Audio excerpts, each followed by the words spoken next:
Advocate Chibwana has just spoken about the book, and I need to say nothing more about it. Special thanks to my family, Lovisa, and the kids for making sure I'm loved. And I'm in fact well taken care of, so that I'm in a position to practice law day in and day out. Mine is the practice of law at an extensive level. It is some work, believe me, every day. The last 24 hours is a good example. I did 3 agent applications in the High Court of Namibia. Last night, I argued an agent application with Taimi as my junior in the field of mining and environmental law from 20 hours to 23 hours last night. Of course, this morning we won that case. This morning, I was up, and Hamberera knows, 5:30 I must be on my way to office every day. This morning, I argued another agent application, again in the High Court of Namibia, in the field of telecommunication law between 9 and 13 hours. And lastly, I argued a third one today again, between 14 hours and 16 hours, just a couple of hours ago, again in the High Court. This was in the area of administrative law and procurement law. I think at last I must now admit that the fulfilling journey I had so far as a lawyer may have been a product of sweat, determination, and commitment, and perhaps largely by luck. But in truth, I only managed to get here because of a great deal of solidarity, generosity, and charitable deeds towards me, from friends, family members, and strangers. It took a village to get me over my challenging circumstances over the years. My early days as a child at Tonyanya were not that cozy. My father was a wanted person. His first car was forfeited in the early 80s by the same High Court before independence. He was arrested and imprisoned. My parents got separated at least twice. As I revealed at the MTC Masters of Success TV show aired in 2015, in the mid-80s, I and my brother Thomas were tortured by Kufut and saved by our mother. I spoke about it. By the way, the person who tortured us, when I came from Nyango and I inquired, I was told by Mandela, I don't know whether Mandela is here, he told me, Drongi, he was part of the South African Namibian soldiers, Makakunyas, was at Okatope. He was working in the Namibian police. I'm not saying it because I will do anything. I'm just saying, recently freedom fighters have been attacked, but a person who tortured us as kids ended up working in the Namibian police. And because of the circumstances in which we were, we thought this incident is just that. We never spoke about it. We never thought about it. But it has shaped us in one way or the other. While as a well-performing learner, I could have dreamed big. If our society was normal then, I couldn't. I simply could not dream of bigger things such as having a law firm I have now. It is true I passed with flying colors in my younger days, but in the sea of poverty at the time, I simply could not dream bigger things, other than learning to read, write, and be a little bit smarter than other boys in the village. I was content to perform well at school and aspire to be nothing of the sort I am today.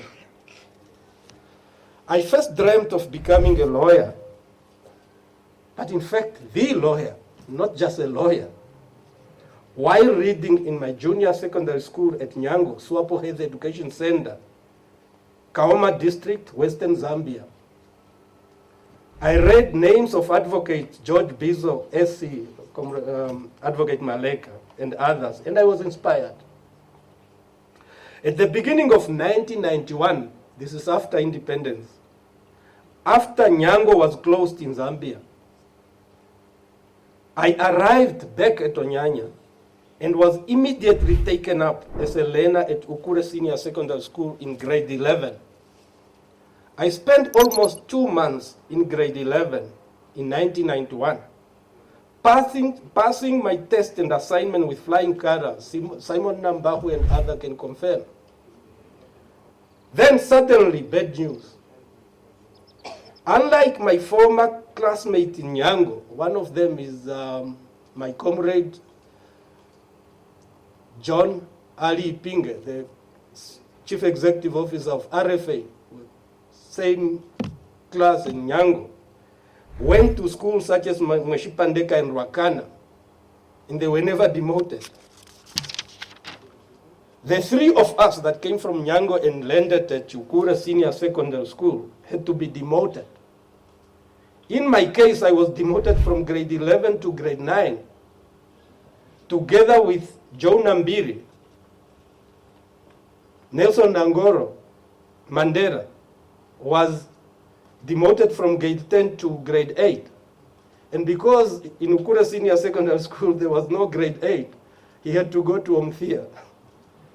I felt I had lost everything. I felt my dream of becoming a lawyer and change maker in the independent Namibia was lost. I considered leaving school altogether.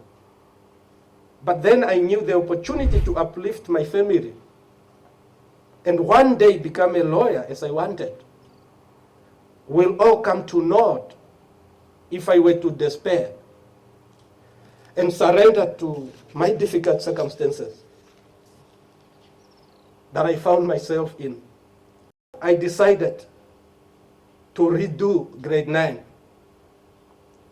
And at the end of 1991, I passed with flying colors as the best student at that school.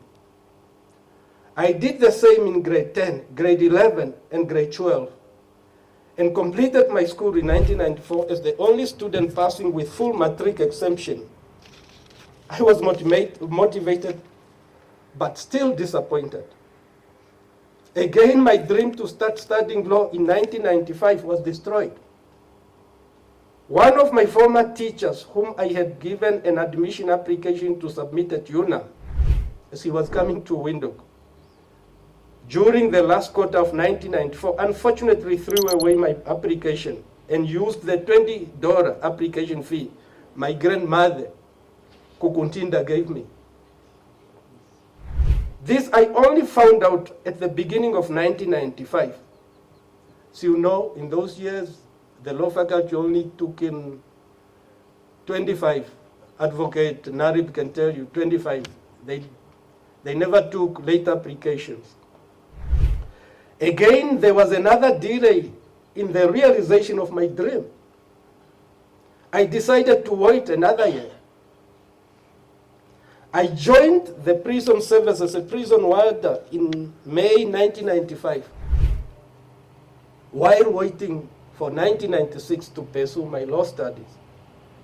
I guarded prisoners at Windhoek Maximum Security Prison. I guarded prisoners at Windhoek Central Hospital.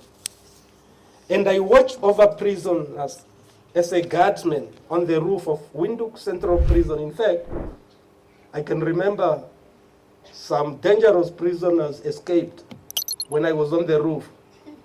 I slept that day. And my supervisor, Sergeant Tokwe, I think he's still working at prison. I learned a little bit of Afrikaans when I was at prison. I just heard after some time he was saying like,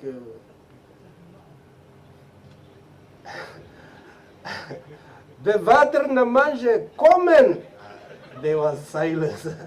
Bevader Namandje, komen, wat doen jij? Fuck off, man. Die bandit is weg. Something to that effect.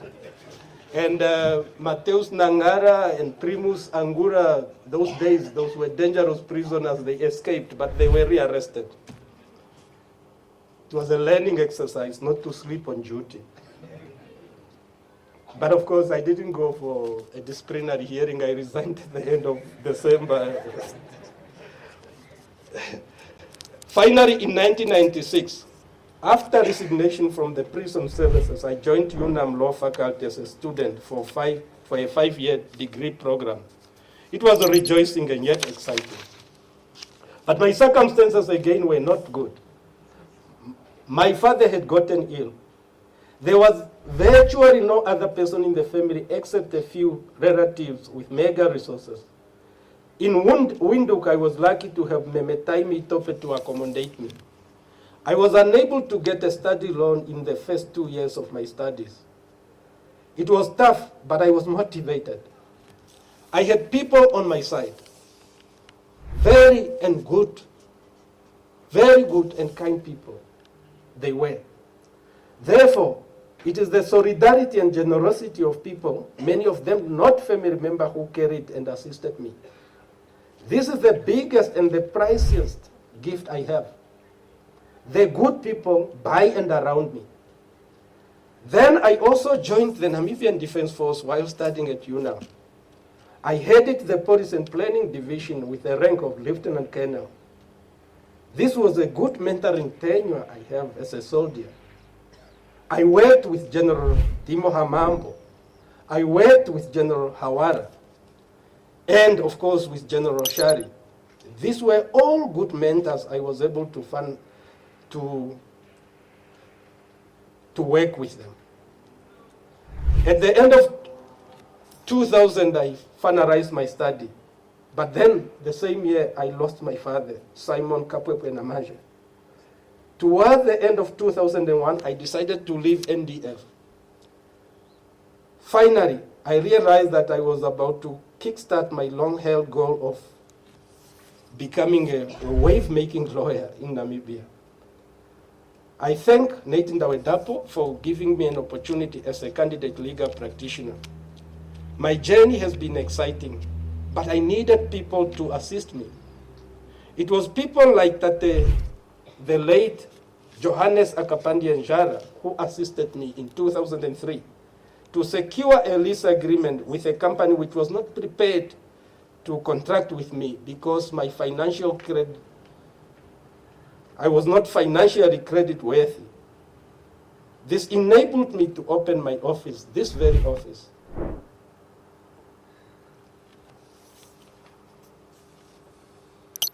The date of my admission, the 10th of March 2003, I made sure I have one of the best lawyers to move my application because I didn't want it to fail. I hired Advocate Dave Smart. I got admitted. It was a Friday. On a Monday, while I was arguing a bail application in a robbery matter, I received a message my brother, Thomas Namandje, passed on in a tragic fire incident. I had to drive to the south, get his body, bury him in the north, and 3 weeks later, I opened this law firm. There were several other people like Metaimi Tope who toiled for me, despite me having nothing to offer. This assisted me to reach my goal so I can uplift others. This is to help others. This is now work in progress. Through my foundation, I need to thank most sincerely my family, my employees and colleagues. All these people contributed to what I have achieved. It is for this reason that everyone who has assisted me to get here, this book, 500 pages book, was written in your honor. Men and women who assisted me all my life. This is in your honor and your recognition. I will never forget.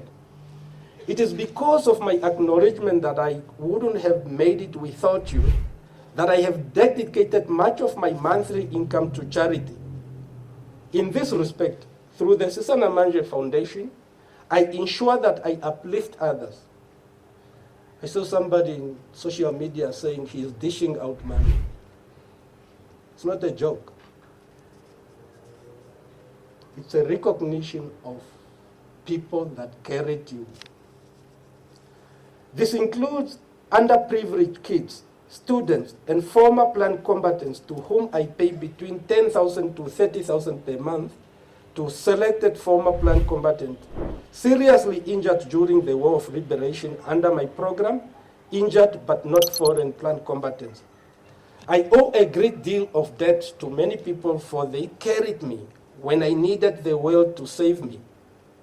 At one point, I had to assist a colleague in the legal profession who had fallen ill. He was not working for my law firm, but he was sick. His circumstances were worrying. I thanked my colleagues, my co-directors. I came to them to make a difficult decision. I decided to carry him, paying around 30,000 per month for 24 months between August 2019 and to August 2024. This was a huge financial sacrifice. I was asked by someone why I was doing a crazy thing to pay for a colleague who is neither my employee or a family member. But this is a debt I was paying to the community and society for having carried me. At one point, I almost decided to stop, but my undertaking to assist this person could never just be stopped because a colleague was not feeling well. I am a product of people's solidarity. In fact, I'm a product of charity. Therefore, this evening, all of you, my people, you are the biggest gift I have. I wouldn't have made it without you. So many people contributed to my journey. Please understand that I have nothing of a commercial value to give, but this book as the token, as sincere acknowledgement of what you truly mean to me, the people by and around me. I will forever be grateful. This book is yours, my people.